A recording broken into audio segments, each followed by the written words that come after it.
نحمده ونستعينه ونستغفره ونؤمن به ونتوكل عليه ونعوذ بالله من شرور أنفسنا ومن سيئات أعمالنا من يهد الله فلا مضل له ومن يضلل فلا هادي له نشهد أن لا إله إلا الله وحده لا شريك له ونشهد أن سيدنا ونبينا ومولانا محمدا عبده ورسوله صلى الله تعالى عليه وعلى آله وأصحابه وأتباعه وأزواجه وذرياته وبارك وسلم تسليما كثيرا كثيرا أما بعد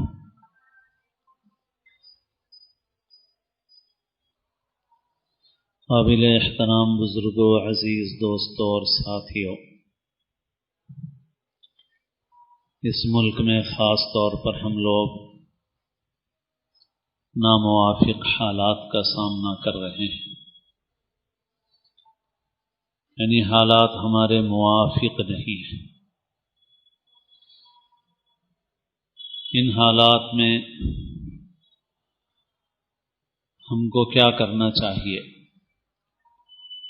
اس سلسلے میں سلسلے وار کچھ باتیں بھی اس سے پہلے عرض کی جا چکی ہیں۔ اس وقت دو بنیادی باتیں عرض کی جا رہی ہیں۔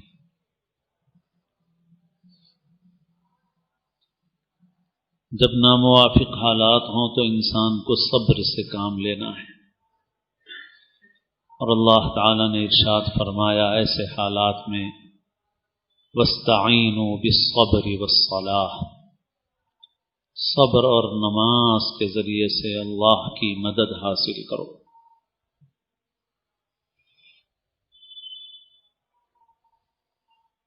ان حالات میں مسلمانوں کو جو کام کرنے کے ہیں ان میں سب سے بنیادی کام اللہ سے تعلق ہے۔ حضرت شاہ عبد الغنی صاحب پھول پوری رحمۃ اللہ علیہ کی بات بارہا عرض کی جا چکی ہے۔ حضرت فرمایا کرتے تھے کہ اگر مسلمان دو کام کریں تو میں ذمہ لیتا ہوں کہ مسلمانوں کے حالات تبدیل ہو جائیں۔ وہ دو کام کیا ہیں؟ پہلا کام یہ ہے کہ حضرت فرماتے تھے کہ مسلمانوں کی اکثریت، یا یوں کہیے اکثر مسلمان نمازی بن جائیں۔ اکثر کتنے؟ 100 میں سے 90 آدمی نمازی بنے، 80 70 60۔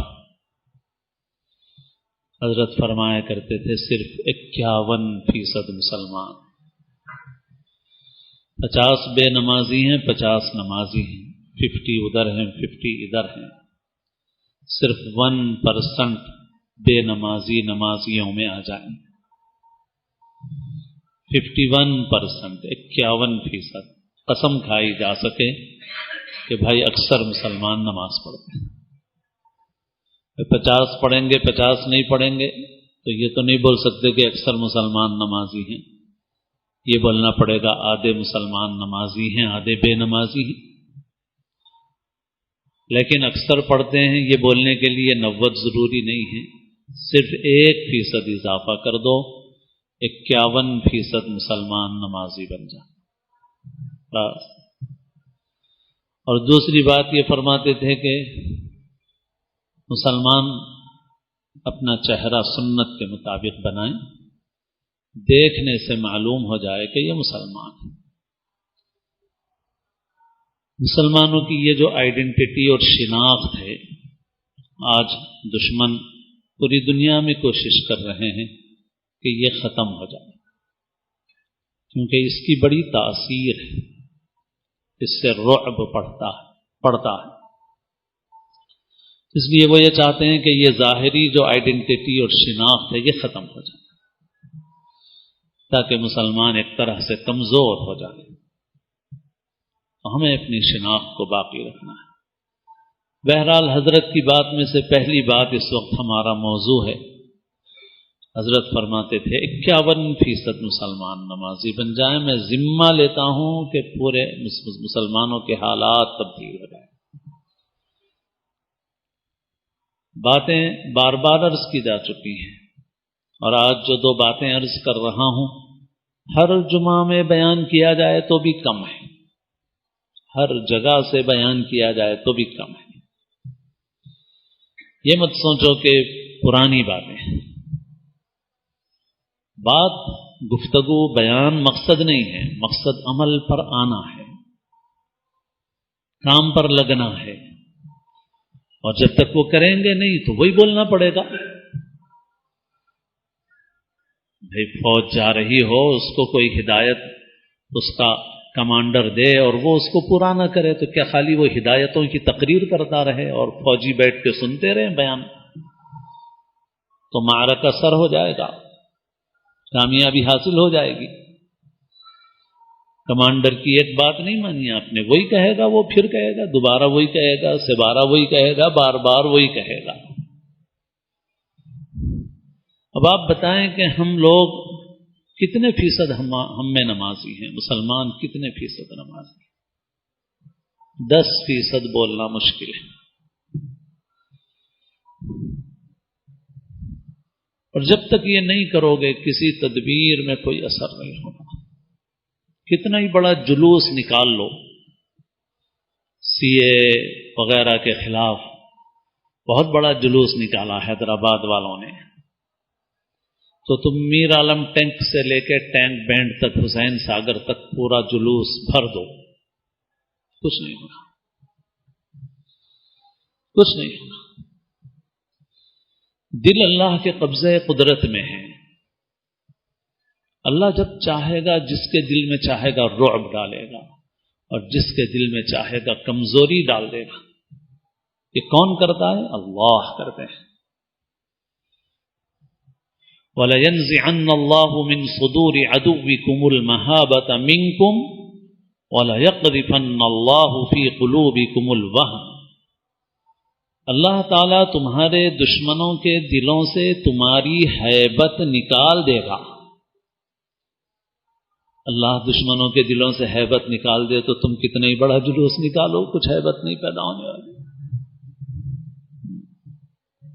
اور ہوا کچھ ہو رہا ہے؟ نہیں۔ اللہ نے فیصلہ فرما لیا کہ ان کے دلوں سے ہیبت نکال دی جائے، اب تم یہاں سے لے کے وہاں تک کا جلوس نکالو، کچھ کر لو، تم الٹے لٹکتے رہو، کچھ ہونے والا نہیں۔ ہاں، اللہ کو راضی کرو۔ ایک کام یہ کرو کہ روزانہ جلوس نکالو، فجر میں، روزانہ فجر میں جلوس نکالو۔ ایک صاحب حمایت نگر کے علاقے میں رہتے تھے، اب کئی برس سے ملے نہیں مجھے، کبھی کبھی آتے تھے، سوشل ورکر قسم کے آدمی تھے، کبھی اخبارات میں بھی چھاپتے تھے کچھ وہ، اور ان دنوں میں ان کا کام یہ تھا کہ وہ پورے شہر میں روزانہ فجر کی نماز میں پھرتے تھے، وہ کام ہی یہ تھا ان کا۔ روزانہ فجر ان کی نئی مسجد میں ہوتی تھی، شہر کی کسی نہ کسی مسجد میں، تو ان کے پاس پوری تفصیل تھی، اور وہ بتاتے تھے کہ بھائی اتنے سینکڑوں، اتنے 100 مسجدوں میں اب تک گیا ہوں میں، اور ہر روز ایک نئی مسجد میں نماز پڑھتا ہوں۔ اور وہ بتاتے تھے کہ کچھ مسجدیں ہیں جن میں فجر کی نماز میں نسبتاً مصلیوں کی تعداد بہتر ہے، یعنی وہاں 3 صفیں، 4 صفیں، 5 صفیں ہو جاتی ہیں۔ کم مسجدیں، کچھ وہ نام بھی لیتے تھے، میں نہیں لے رہا ہوں۔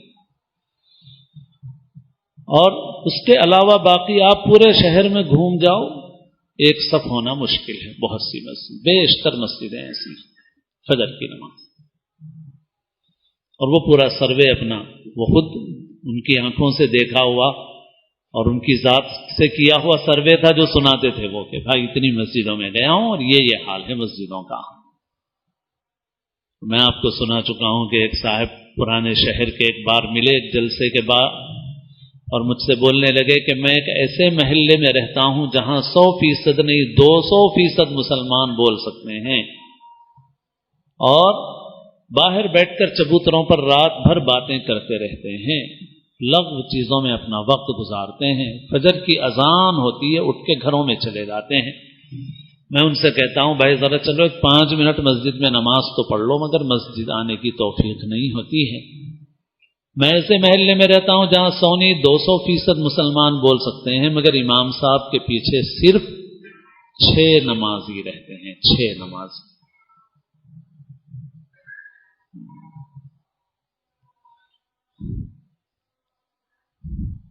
میں پھر عرض کر رہا ہوں کہ اگر امت میں تحریک چلانا ہے تو اس کی تحریک چلاؤ،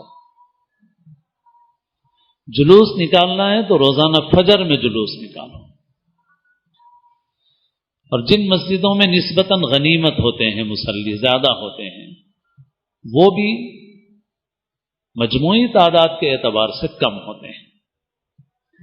مثلا اگر ہماری مسجد میں فجر میں 6 صفیں بن جائیں تو مغرب میں ہماری مسجد میں 18 صفیں ہوتی ہوں گی، تو گویا 1/3 آدمی آئے فجر کی نماز، تو وہ بھی کم ہے۔ لیکن بیشتر مسجدیں وہ ہیں جن کا حال اس سے بھی زیادہ کمزور ہے، خراب ہے۔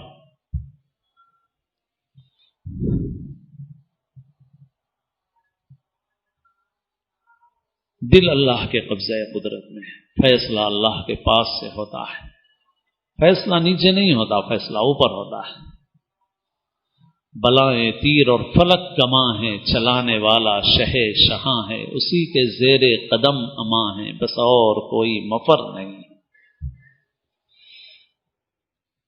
اور اس سے مت ڈرو کہ ہم کمزور ہو گئے، ہم دوسرے درجے کے بن گئے، تیسرے درجے کے بن گئے۔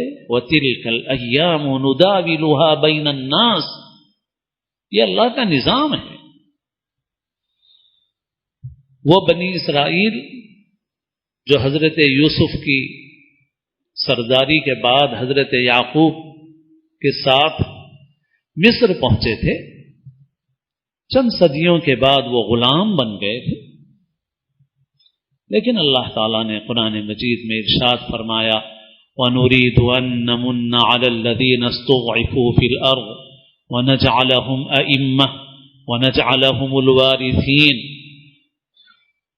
اور ہم نے یہ ارادہ کر لیا کہ ہم کمزوروں پر احسان کریں گے، انہیں اٹھائیں گے اور انہیں پیشوا بنائیں گے، انہیں زمین کا خلیفہ اور وارث بنائیں گے۔ اور ہم نے یہ طے کر لیا تھا، فیصلہ کر لیا تھا کہ فرعون اور اس کے لشکروں کو جس چیز سے وہ ڈر رہے ہیں اس وہی نتیجہ ان کو ضرور دکھائیں گے۔ تو فرعون نے ڈر کے بچوں کو قتل کیا، مگر جس بچے کے لیے اس نے سینکڑوں بچے قتل کیے، اس بچے کو خدا نے اس کے محل میں پالا۔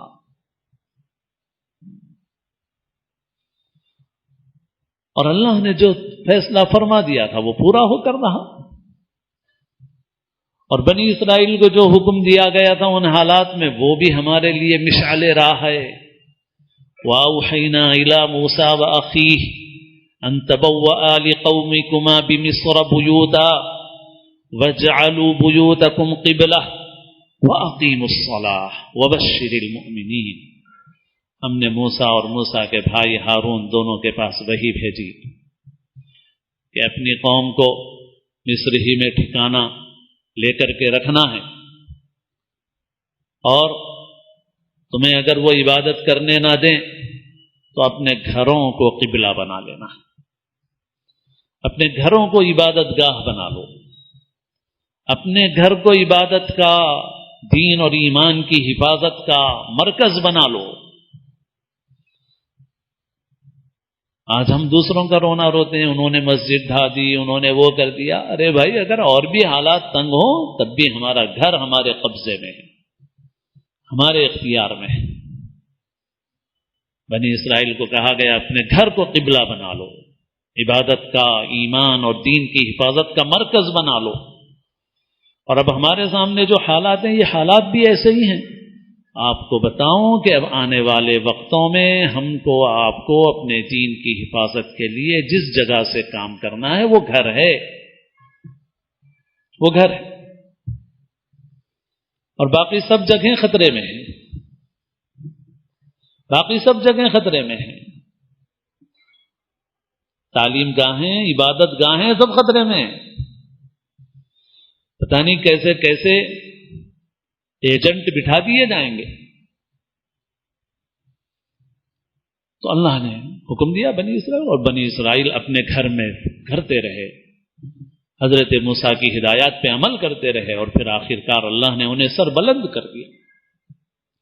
تو ہمیں ڈرنے کی ضرورت نہیں ہے، لیکن اللہ کو راضی کرنا ہے۔ نماز نماز نماز، تحریک چلاؤ، نماز کی چلاؤ، جلوس نکالو، روزانہ فجر میں نماز کا جلوس نکالو، پھر دیکھو کہ اللہ تعالیٰ تمہارے دلوں میں طاقت اور قوت پیدا کر دے گا، اور دشمنوں کے دلوں میں رعب اور ہیبت ڈال دے گا۔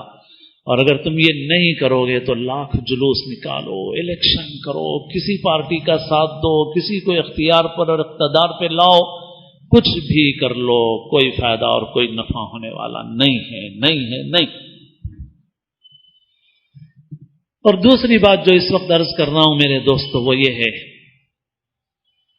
کہ خاص طور پر اس ملک کے مسلمانوں کے لیے اور سارے ہی مسلمانوں کے لیے ہے کہ اپنا نمبر ایک ایجنڈا خدا سے تعلق کے بعد، نماز کے بعد، دین اور ایمان کی حفاظت کے بعد جو سب سے بڑا ایجنڈا ہے ہمارا، وہ ہے تعلیم، تعلیم، تعلیم۔ حضور پاک صلی اللہ علیہ وسلم جب اس دنیا میں تشریف لائے تھے تو بہت خرابیاں تھیں، مگر حضور نے جو سب سے پہلا میسج اور پیغام دیا وہ علم کا تھا۔ اقرأ باسم ربک الذی خلق، خلق الانسان من علق، اقرأ وربک الاکرم الذی علم بالقلم، علم الانسان ما لم يعلم۔ علم، تعلیم، اس کو اپنا ایجنڈا بناؤ۔ افسوس کہ مسلمان اتنا پچھڑا ہوا ہے، دین کی تعلیم میں تو ہے ہی ہے، دنیا کی تعلیم میں بھی اتنا پچھڑا ہوا ہے کہ کچھ پوچھو مت۔ جو پسماندہ طبقات ہیں ان سے بھی نیچے مسلمانوں کا گراف ہے اس وقت تعلیم میں۔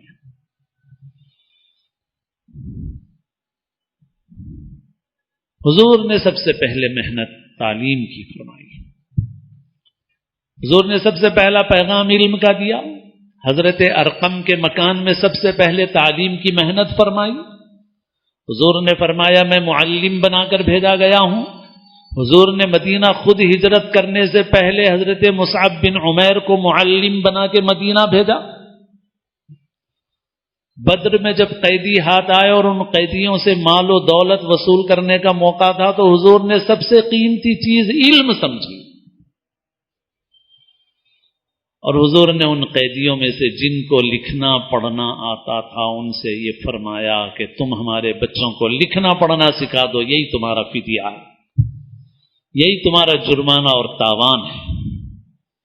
اور ان کے سامنے جو کافر تھے، مشرک تھے، دشمن تھے، صحابہ کے بچوں کو سیکھنے کے لیے زبان بٹھایا گیا۔ غور کیجیے اور اپنے دماغ کے بند دریچوں کو کھولیے کہ صحابہ کی اولاد کو ان کے سامنے بٹھایا گیا جو دشمن لڑنے آئے ہیں۔ کیا دین سکھا رہے تھے؟ وہ زبان سکھا رہے تھے، مگر علم کی قیمت تھی، زبان کی قیمت تھی، لکھنے پڑھنے کی قیمت تھی۔ حضور نے سب سے قیمتی چیز سمجھا اسے۔ لیکن میرے دوستو اس کے لیے قربانی دینا ہوگا، اس امت میں بہت شعور عام کرنے کی ضرورت ہے۔ افسوس ہے کہ ہم صرف بیان سے نہیں ہوگا تعلیم کا یہ کام، بھی ہمیں بہت قربانی دینا پڑے گا۔ افسوس تو یہ ہے کہ ہمارے پاس غریب بستیوں سے لے کے امیر بستیوں تک چھلا کرنے کے لیے پیسے ہیں، چھٹی کرنے کے لیے پیسے ہیں، مرفا بجانے پیسے ہیں، بینڈ باجا بجانے پیسے ہیں، پٹاخے چھوڑنے کے لیے پیسے ہیں، نیا سال منانے کے لیے پیسے ہیں، ایگزیبیشن کے لیے پیسے ہیں۔ اور مالداروں کے تو پوچھئے مت، ان کے پاس لاکھ 2 لاکھ ہیں، ان کے پاس کروڑ 2 کروڑ ہیں۔ لیکن اپنے اسکول قائم کرنے کے لیے پیسے نہیں ہیں، اپنے کالج بنانے کے لیے پیسے نہیں ہیں، اپنے ادارے بنانے کے لیے پیسے نہیں ہیں۔ کہاں جائیں گے ہمارے بچے؟ میں عام لوگوں کی بات نہیں کر رہا ہوں، جن علاقوں میں سیٹ لوگ رہتے ہیں۔ ہمارے شہر کے ایک علاقے میں نے لوگوں سے یہ کہا، اتنے تاجر اور مالدار لوگ ہیں، میں نے کہا آپ لوگ اگر 2-2 لاکھ پھینک دیں گے نا تو آپ لوگوں کو پلٹ کے دیکھنے کی ضرورت نہیں، اتنا دیا اللہ نے۔ اگر وہ 1-2 لاکھ ڈال دیں کہ ہم سمجھ رہے ہیں پھینک دیا ہم نے، کسی کو رشوت دے دی، کہیں پھینک دیا، تب بھی ان کو کوئی فرق پڑنے والا نہیں ہے، ذرا برابر فرق پڑنے والا ہے۔ مگر اولادیں کہاں جا رہی ہیں؟ عیسائیوں کے پاس جا رہی ہیں، غیروں کے پاس جا رہی ہیں، مخلوط تعلیم میں ہیں، نیچے سے لے کے اوپر تک کی پڑھائی ہو رہی ہے۔ پھر اس کے بعد کوئی بچی ہماری کسی کے ساتھ چلی جاتی ہے تو ہم رجسٹری آفس سے یا کہیں سے اس کا فوٹو لے کے واٹس ایپ پہ چلاتے ہیں۔ ارے شادیوں میں اسراف کرنے والوں اور اپنے پیسے کو بے محل خرچ کرنے والوں، واٹس ایپ پر ڈالنے کے بجائے اپنا جوتا لے کے کمرہ بند کر کے اپنے سر پہ لگاؤ۔ اب واٹس ایپ پہ چلا کے کیا کرو گے؟ کام کی جگہ تو تمہارے پاس پیسے نہیں ہیں۔ ہمارے غریب کے پاس بھی رسموں کے لیے پیسے ہیں مگر تعلیم کے لیے پیسہ نہیں ہے، فیس کے لیے پیسہ نہیں ہے۔ ہمارے امیر کے پاس بھی ہر چیز کے لیے پیسہ، اس کے لیے پیسہ نہیں۔ اور میں آپ سے بتاؤں، اس وقت امت بہت سے سوشل ورک کی طرف، کاموں کی طرف متوجہ ہے سماجی۔ میں ان کاموں کی قدر کے ساتھ، ان کی ضرورت اور اہمیت کا انکار کیے بغیر کہہ رہا ہوں آپ سے کہ ان کاموں کی اہمیت اور افادیت اپنی جگہ پہ ہے، مگر جو فائدہ امت کو مستقل طور پر، مستقل بنیادوں پر امت کو تعلیم کے ذریعے سے پہنچ سکتا ہے، وہ فائدہ آپ کے غلے کی تقسیم سے نہیں پہنچتا۔ ضرورت ہے وہ بھی، سیلاب آیا، پانی آیا، غلہ دیجیے، سب کیجیے آپ، میں نہیں منع کر رہا ہوں اس سے، لیکن بہت سے لوگوں کا ذہن دور رس نہیں ہے، دور بینی، دور اندیشی نہیں ہے ان کے اندر۔ ان کو یہ کام اچھا معلوم ہوتا ہے، لیکن آپ نے ایک بچے پر 10 سال تک خرچ کیا، آہستہ آہستہ خرچ کیا، اس پہ 10 لاکھ خرچ ہوئے، اگر 5 لاکھ خرچ ہوئے، آپ نے اسے پڑھا لکھا بنا دیا، اس کے خاندان کو آپ نے مستحکم کر دیا اور کھڑا کر دیا۔ یہ فائدہ آپ کو ایسے ہی نظر نہیں آئے گا، فوٹو نہیں لیا جا سکے گا اس کا۔ یہ بھیڑ کی فوٹو نظر آ جائے گی کہ صاحب 100 آدمیوں کو غلہ دیا، 1000 کو غلہ دیا، یہ آپ کو نظر نہیں آئے گا۔ مگر میں آپ سے سچ عرض کرتا ہوں کہ پوری امت کو کھڑا کرنے کے لیے اس سے جو فائدہ ہوگا، آپ کے ان کاموں سے وہ فائدہ نہیں ہو سکتا۔ آپ یہ کام حسب ضرورت کیجئے، مگر اپنے کاموں میں آپ تعلیم کو اپنا مقصد بنائیے، اپنا ایجنڈا بنائیے، اور اہل ثروت بھی اپنا مال لگائیں اور کم گنجائش والا بھی قربانی دے۔ 2 باتیں ہیں، ہر جمعہ میں عرض کی جائیں، ہر جگہ سے عرض کی جائیں تو بھی کم ہے۔ اس کو ایجنڈا بناؤ، اس کو تحریک بناؤ، تعلیم اور نماز، اللہ سے تعلق۔ اللہ مجھے آپ کو سب کو صحیح سمجھ نصیب فرمائے۔